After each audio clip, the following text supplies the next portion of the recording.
नमस्कार दोस्तों, कैसे हैं आप सब। मैं आप सबके लिए लाया हूँ बिजनेस स्टैंडर्ड से न्यूज़। बहुत मस्त अखबार है, बढ़िया अखबार है, अच्छी न्यूज़ आती है। अगर आपको मार्केट में काम करना है, शेयर मार्केट में बाय एंड सेल करनी है, तो न्यूज़, डेली की न्यूज़ आपको पता होनी चाहिए। क्या देश में, क्या दुनिया में, क्या मार्केट में, किस कंपनी में क्या चल रहा है। तो इसके लिए अखबार पढ़ना बहुत ज़रूरी है। हर किसी के पास अखबार पहुँच नहीं पाता सुबह सुबह, तो मैं आपको सुबह सुबह ये न्यूज़ दे दूंगा कि देश में क्या चल रहा है। उस अनुसार आप काम कर सकते हैं, लेकिन न्यूज़ सारी देखना कौन से आपके मतलब की है वो आपको डिपेंड होगा। मैं सारी न्यूज़ को डिटेल में नहीं बता पाऊंगा क्योंकि बहुत लंबी वीडियो हो जाएगी, इसलिए हाईलाइट बता दूंगा और थोड़ा सा उसके बारे में बता दूंगा। अगर आपको डिटेल में न्यूज़ चाहिए तो मुझे कमेंट करके बता देना, मैं उसकी डिटेल में न्यूज़ आपको दे दूँगा। ठीक है, आगे बढ़ते हैं। ये न्यूज़ आप देख सकते हैं, इसमें उत्पाद और सीमा शुल्क संग्रह घटेगा। ये क्या होता है? उत्पादों सीमा शुल्क टैक्स होता है जो सरकार लगाती है उत्पादों पे और सीमा पे। ठीक है, इसमें जैसे पेट्रोल हो गया, डीजल हो गया, ऐसे उत्पाद आते हैं जिसमें सरकार ने टैक्स अभी आप जानते हैं कम करा था क्योंकि बहुत इनके कीमत बढ़ रही थी। उसी चक्कर में आया है कि जो उसका अनुमान है, जो बजट में पैसे हैं जो टैक्स कलेक्ट हुआ है उसमें 80,000 करोड़ से लेकर 1,00,000 करोड़ रुपए तक हमें कम प्राप्त होगा। क्यों? क्योंकि टैक्स कम करा है। अगर हम बात करें 2023 और 2022 की तुलना में, तो केंद्र सरकार को पिछले साल की समान अवधि में सीमा शुल्क में 7% और उत्पादन शुल्क में 19% की कमी आई है। और अगर हम सकल कर राजस्व जो संग्रह होता है वो 17% बढ़ा है। अगर हम बात करें अप्रैल से सितंबर तक की जो उत्पादन शुल्क है वो केंद्र सरकार को 1,39,874 करोड़ का इसमें राजस्व प्राप्त हुआ। अगर हम पिछले साल इसी समान अवधि की बात करें तो 1,71,684 करोड़ रुपए प्राप्त हुए थे। तो इतना हमें इस साल में कम प्राप्त हुआ है। तो ये आपको बता दिए कि क्यों कम रहा है। पेट्रोल डीजल पे जो शुल्क की कटौती करी है उसके कारण, और आयात पर जो जिनसों के आयात होते हैं उस पर शुल्क घटाया, उसके कारण ये कम हुआ है। अगर हम आगे बात करें तो जो राजकोषीय घाटा होता है वो निर्धारित जो लक्ष्य सरकार पहले की निर्धारित लक्ष्य करे कितना हमें घाटा हो सकता है उसका 37% ये इस वक्त में रहा है। अगर हम 2022-2023 की बात करें तब ये घाटा था वो 35% था, तो ये अब 37% रहा है। इतनी न्यूज़ काफ़ी होगी क्योंकि फिर वीडियो लंबी हो जाएगी। आगे बढ़ते हैं। ये एयरटेल का मुनाफा आया है, इसमें बता रहे हैं ये 89% बढ़कर आया है। अगर हम सालाना आधार पर बात करें तो 89.1% बढ़कर जो 2,145 करोड़ रुपए रहा है। कंपनी ने बताया कि 4G सेवा हमने दी थी उससे हमें ग्राहक ज़्यादा जुड़े हैं, उस जुड़ने के कारण हमें अच्छा फ़ायदा मिला है। एयरटेल वही कंपनी है जिसने देश के 8 शहरों में अपनी 5G सेवा शुरू भी कर ली। अगर हम बात करें पिछले साल की अगर तुलना करते हैं तो पिछले साल की तुलना में इसका 22% जो है वो बढ़कर आया है। 34,527 करोड़ रुपए इसका ये बढ़कर प्रॉफिट आया है। ठीक है, अगर हम इसके ARPU की बात करें वो 24% वो भी बढ़ा है जो अब पहुंच चुका है 190 पे। ये न्यूज़ हम देख लेते हैं। सेंसेक्स 60,000 और निफ्टी 18,000 के पार। इसमें दिखा रहा है कि हमारे जो रुपया है इंडियन करेंसी गिरती जा रही है, और उसके साथ ही ये बता रहा है अमेरिका जो केंद्रीय बैंक है उसने ब्याज दरों में बढ़ोतरी करी है, उसके बाद भी यहाँ पे हमारे तेज़ी दिखाई दे रही है। तो ये अच्छा संकेत है कि इससे निवेशकों को कोई असर नहीं पड़ रहा अब बढ़ोतरी से। फिर भी हमारा जो अब ये सेंसेक्स है वो 60,746 पे और निफ्टी जो है वो 18,012 पे आ चुका है। अब इस न्यूज़ को देख लेते हैं। डिजिटल रुपये का परीक्षण। ये हमारी RBI जो है केंद्रीय बैंक वो डिजिटल रुपया निकाल रही है, उसका परीक्षण आज किया जाएगा 1 नवंबर को। ठीक है, इसमें जो भाग ले रहे हैं बैंक वो मैं आपको बता देता हूँ। SBI है, यूनियन बैंक है, HDFC बैंक है, ICICI बैंक है, कोटक बैंक है, ये सब इस परीक्षण में भाग लेंगे। आगे बढ़ते हैं। जो सामने आप न्यूज़ देख रहे हैं वो टाटा स्टील की न्यूज़ है। उसका कल प्रॉफिट एंड लॉस आया था, उसका जो मुनाफा है वो घटकर आया है और ये मुनाफा 90% घटकर आया है जो अब पहुँच चुका है 1,997 करोड़ रुपये। कहने का मतलब ये है जो पहले इसका मुनाफा आया था वो उस मुनाफे से 90% कम आया है। सिर्फ टाटा स्टील का ही नहीं, आपने देखा होगा 2 दिन पहले वेदांता का भी रिजल्ट आया था, उसका रिजल्ट भी जो उसका मुनाफा था वो मुनाफा तो था लेकिन पहले के मुकाबले उसका 60% कम था। तो इसका इसलिए है कि सरकार ने एक्सपोर्ट ड्यूटी पे एक्सपोर्ट बंद कर रखा है स्टील का। ठीक है, और इनके खर्चे बढ़ रहे हैं जो पहले के मुकाबले स्टील के भाव कम हो चुके हैं मार्केट में पहले से। तो खर्चे तो वही हैं लेकिन मुनाफा इसलिए नहीं पा रहा क्योंकि सरकार ने जो एक्सपोर्ट बंद कर रखा है और स्टील के भाव गिरते जा रहे हैं, इस चक्कर में। तो कंपनी की में कोई बुराई नहीं है, कंपनी में अगर आपने इन्वेस्ट कर रखा है तो आप बने रह सकते हैं। अगर लंबे टाइम तक आपको रहना है तो आप बने रह सकते हैं, आपको घर बनाने वाली कोई बात नहीं है। ना ही वेदांता कंपनी में कोई दिक्कत है, ना ही टाटा स्टील में कोई दिक्कत है, ठीक है। जो दूसरी न्यूज़ हम देख लेते हैं, DAMEPL के कर्ज पर बैठक होगी 10 नवंबर को। इसमें दिल्ली सरकार, GNCTD और DMRC और प्रमुख जो बैंक है उनके साथ बैठक किया जाएगा, विचार विमर्श होगा, क्योंकि ये कंपनी ये अनिल अंबानी की है, स्वामित्व वाली company. Delhi airport metro export private limited जिसका नाम है, इसमें 4,500 करोड़ रुपए का जो कर्ज है वो कैसे चुकाया जाएगा, इस पर चर्चा होगी। ये रिलायंस इंफ्रास्ट्रक्चर की सहायक कंपनी है, ठीक है ना। तो इस मामले की ये न्यूज़ है, ये देख लेते हैं। इसमें सोना 146 रुपये लुढ़का है, चांदी 794 रुपये गिरी है, ठीक है ना। ये वैश्विक बाजार जो है उसमें धातुओं की कीमत कमजोरी के कारण ये ऐसा हो रहा है। मूल्य में थोड़ा सुधार भी हुआ है, लेकिन इतना सुधार नहीं है। आप भी जानते हैं कि हमारी जो करेंसी है वो कितनी गिरती जा रही है। तो उससे संबंधित न्यूज़ है, अगर आप सोने में चांदी में इन्वेस्ट करते हैं तो ये आपके लिए सोना 140 रुपये गिरा है और चांदी 794 रुपये। ये बायजूस जो कंपनी है उससे संबंधित न्यूज़ है कि वो चाहती है कि हम दोबारा मुनाफे के उस पर लौटें। अब ये घाटे पे हैं तो मुनाफे के लिए ये बहुत सारे काम कर रही है। साथ में आप ये भी देखेंगे कि अभी 2500 कर्मचारी को बाहर करने वाली है, ठीक है ना। ये 22 अरब डॉलर की रेवेन्यू वाली बायजूस कंपनी है। ये चाहती है कि अगले साल मार्च तक हम मुनाफे में आ जाएँ। आप जानते होंगे अभी इसमें जो 50,000 कर्मी हैं, ये चाहती है या तो 2500 कर्मी हम निकाल दें या 50,000 का 5% की हम छटनी कर दें। कंपनी को 31 मार्च 2021 में समाप्त जो वित्त वर्ष हुआ था उसमें 4,588 करोड़ रुपए का नुकसान हुआ था। अगर कंपनी की बात करें तो कंपनी ने अभी अपनी कुछ पूंजी भी जुटाई है, जिसमें हम बात कर लेते हैं। इसने जैन जुकरबर्ग से, इनिशियल और सिक्वाया से, जनरल अटलांटिक से, टाइगर ग्लोबल से और QI से जैसे निवेशकों से 5.8 अरब डॉलर की पूंजी भी इन्होंने जुटाई है अभी। इनका कहना है कि हमारी जो मौजूदा रणनीति है वो काफ़ी अच्छी है। जो रविंदर जी हैं इनके, उन्होंने कहा है कि 4 साल में हमने अच्छा काम करा है। हमने वैश्विक स्तर पर भी, घरेलू स्तर पर भी ये भी कहा कि 2018 से 2021 कंपनी के जो अतिद्रव्य वाले जो वर्ष थे उसमें हमने अच्छे रिकॉर्ड बनाए हैं। आगे हम और अच्छा काम करेंगे। आगे बढ़ते हैं, दूसरी न्यूज़ देख लेते हैं। ये सारेगामा इंडिया जो कंपनी है उसकी न्यूज़ है ये। उसने दूसरी तिमाही में 46 करोड़ रुपए का शुद्ध लाभ अर्जित करा है। आप देख सकते हैं 36% जो बढ़ के इनका मुनाफा है 46 करोड़ रुपए हो चुका है पिछले वित्त वर्ष की दूसरी तिमाही में। इसे जो पिछले वर्ष की हम बात करें तब इनका 33.80 करोड़ रुपए मुनाफा था, ठीक है ना। और अब जो बढ़कर 36% बढ़कर 146 करोड़ रुपए हो चुका है। अगर इनकी आय की बात करें तो पिछले साल 145 करोड़ रुपए थी और अब इनकी 30% बढ़कर 189 करोड़ रुपए पहुंच चुकी है। इन्होंने बताया कि हमने फिल्मों से, टेलीविज़न के धारावाहिक से, अन्य कार्यक्रम जो हैं टीवी पे, उससे हमने 34 करोड़ रुपए कमाए हैं और जो कुल आय में जो प्रकाशन खंड का है वो 4.18 करोड़ रुपए का योगदान है इसमें, ठीक है। आगे बढ़ते हैं, दूसरी न्यूज़ और देख लेते हैं। ये ITC के संजीव पुरी जी हैं। इन्होंने बताया कि उद्योग के मुकाबले हमारा जो बिज़नेस है वो अच्छा बढ़ रहा है। तंबाकू से लेकर ये होटल लाइन के दिग्गज मानी जाती है कंपनी ITC, आप भी जानते हैं। ये चाहते हैं कि हमारा और अच्छा कंपनी बढ़े और हम FMCG में अच्छे पायदान पे पहुँचे। इसलिए इन्होंने कहा है कि हम FMCG जो मार्जिन है वो 100 आधार अंक का विस्तार करने की उम्मीद रखते हैं।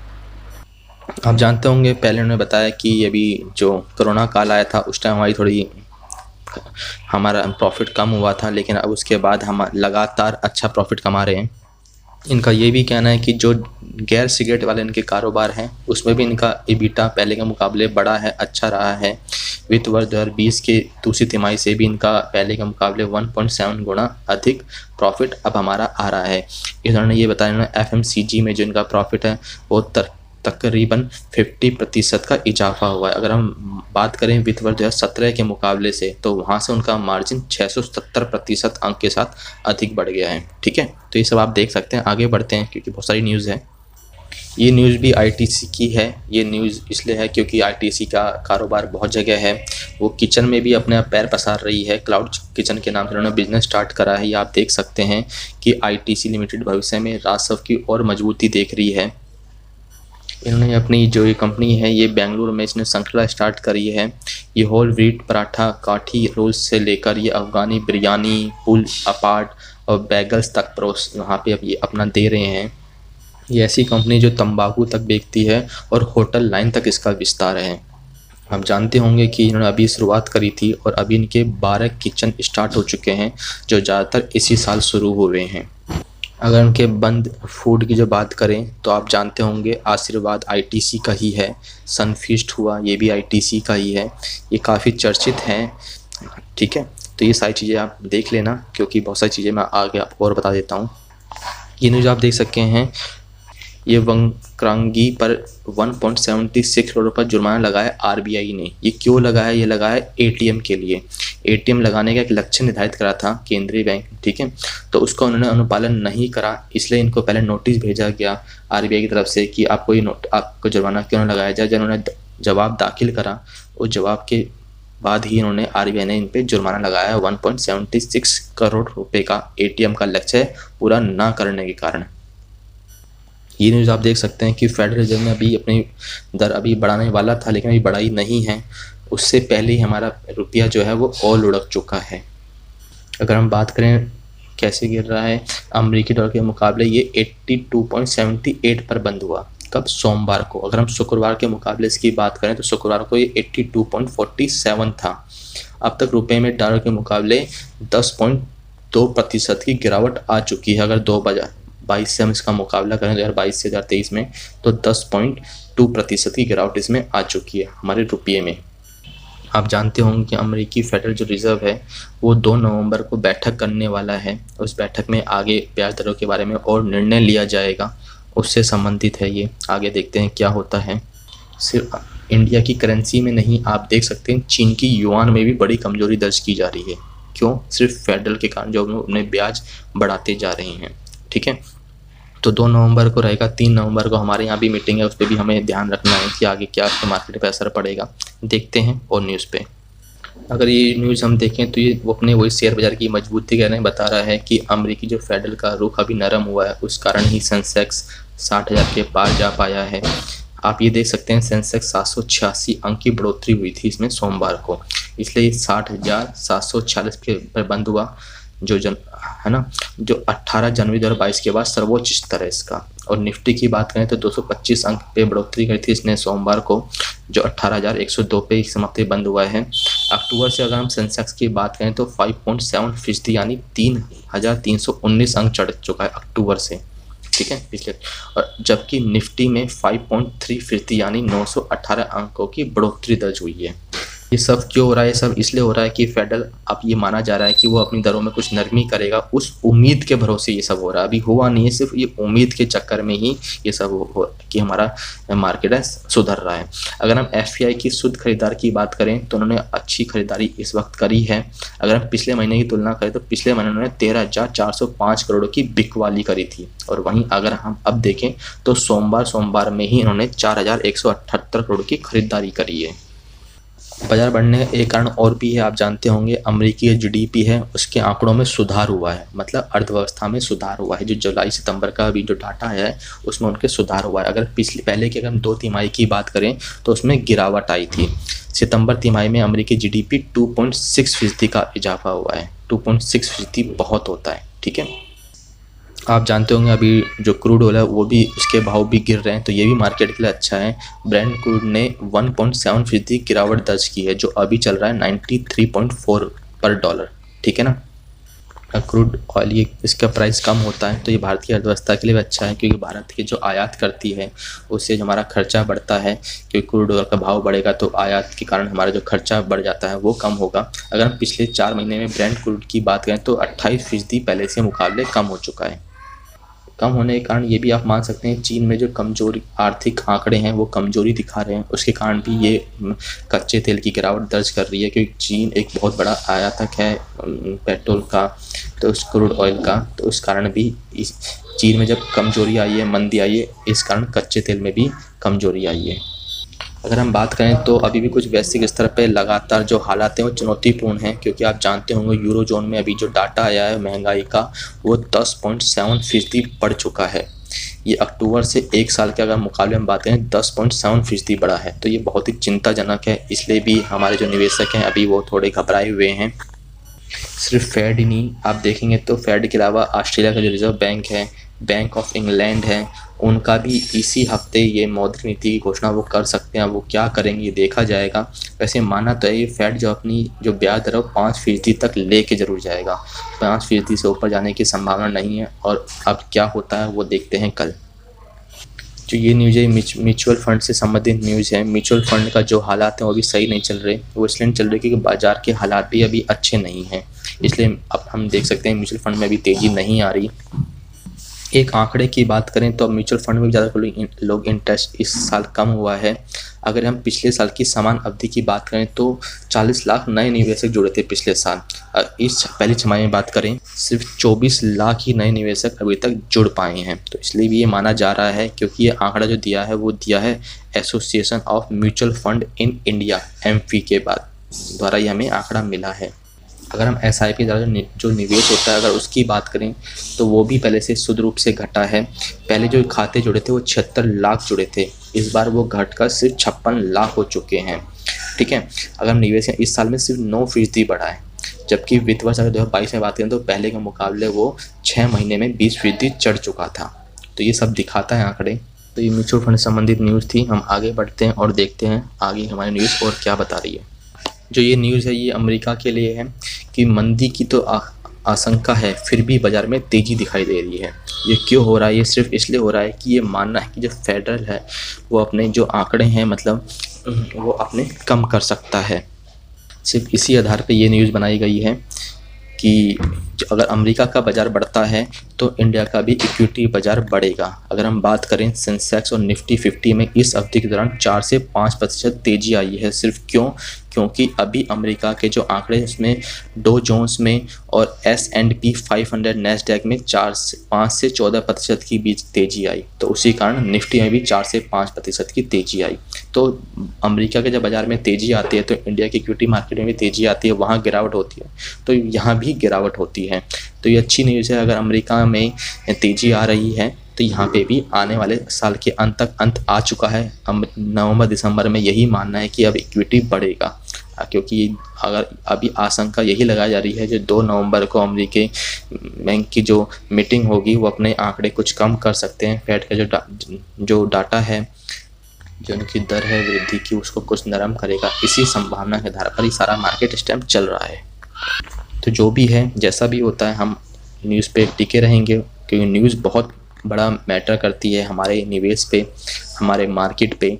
हर एक न्यूज़ का पता होना हमें बहुत ज़रूरी है अगर हम निवेश करते हैं, चाहे इंट्राडे करते हैं, चाहे स्विंग ट्रेडिंग करते हैं। तो मैं तो डेली न्यूज़ पढ़ता हूँ, पूरी न्यूज़ डिटेल में पढ़ता हूँ। आपको चाहिए तो आप मेरे चैनल से जुड़ सकते हैं, सारी न्यूज़ देख सकते हैं। तो आगे बढ़ते हैं।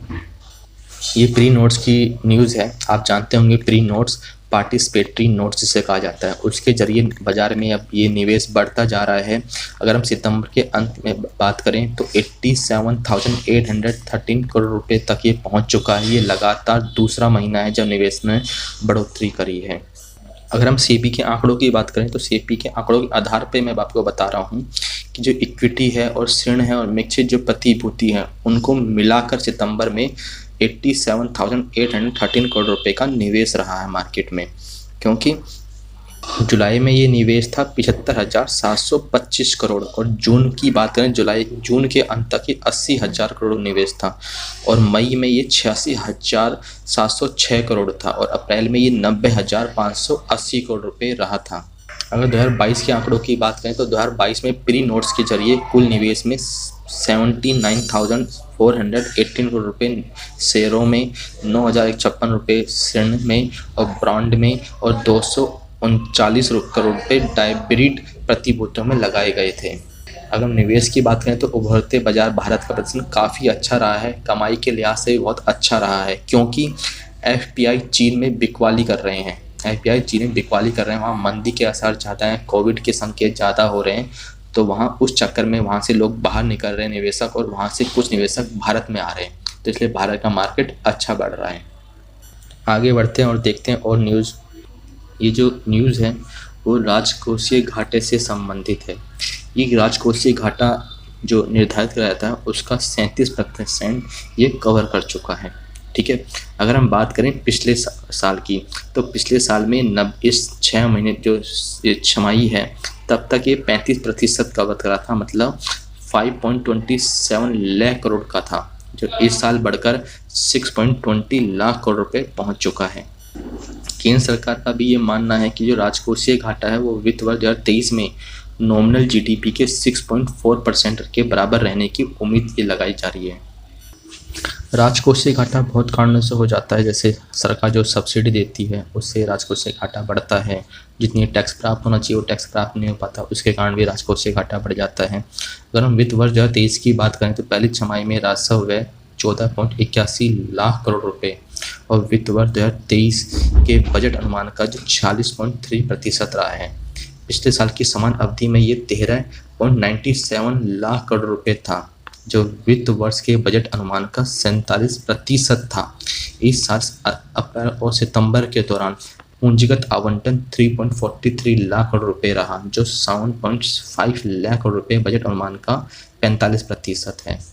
तो इससे ये डाटा के अनुसार है, जो आप ढंग से समझ नहीं पाएंगे तो आप ये बस ये मान के चलिए, जो हमारा जो अभी जो लक्ष्य निर्धारित करा था राजकोषीय घाटा का, उसका 37.3% राजकोषीय घाटा हो चुका है।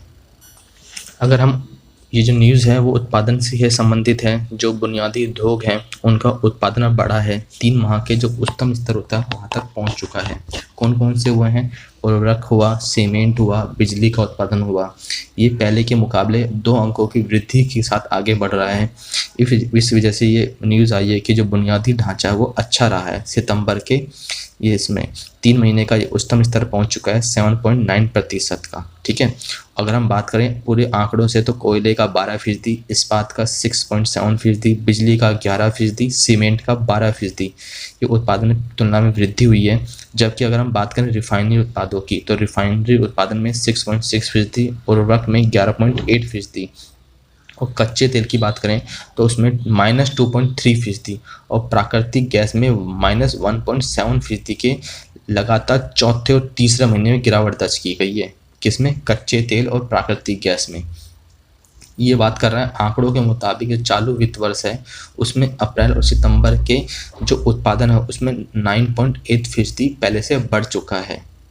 और पिछले वर्ष की बात करें, पिछले वर्ष का सेम जो ये छमाही का था उसमें ये उसके मुकाबले 16.9% की दर से बढ़ा है। जो हमारे वाणिज्यिक और ये उद्योग मंत्री पीयूष गोयल हैं, उन्होंने भी ट्वीट करके कहा है कि भारत एक उभरता हुआ सितारा है क्योंकि इसके जो बुनियादी उद्योग हैं वो अभी मजबूती पकड़ रहे हैं। ठीक है, अप्रैल से सितंबर 2022 में ये 10% की दर से बढ़ा है। अगर हम इसी के मुकाबले हम देखते हैं, अगर हमारा ये उत्पादन बढ़ रहा है उद्योगों का तो हमारी ये जो विकास का अनुमान है वो आरबीआई हर महीने हमें बताता है। तो आरबीआई ने पिछले महीने ही कहा था कि वर्ष 2023 में जो विकास का अनुमान है वो 7.2 से संशोधित करके 7% कर दिया था, क्योंकि आप ही जानते हैं मंदी और एक इन्फ्लेशन रेशियो बढ़ रहा है, उस चक्कर में ये हुआ था। लेकिन फिर भी हमारी जो इंडिया की ग्रोथ है अदर कंट्री के मुकाबले बहुत अच्छी चल रही है। ये हम जो बैंकों में पैसे जमा करते हैं उससे संबंधित ये न्यूज़ है। ठीक है, ये क्या बता रहा है? जमा दरों में 105 आधार अंकों की बढ़ोतरी हुई है। क्यों? क्योंकि ये कह रहा है कि जो बचत खाते हैं और जो चालू खाते हैं उसकी बैंकिंग जमा में हिस्सेदारी 45% तक पहुंच चुकी है।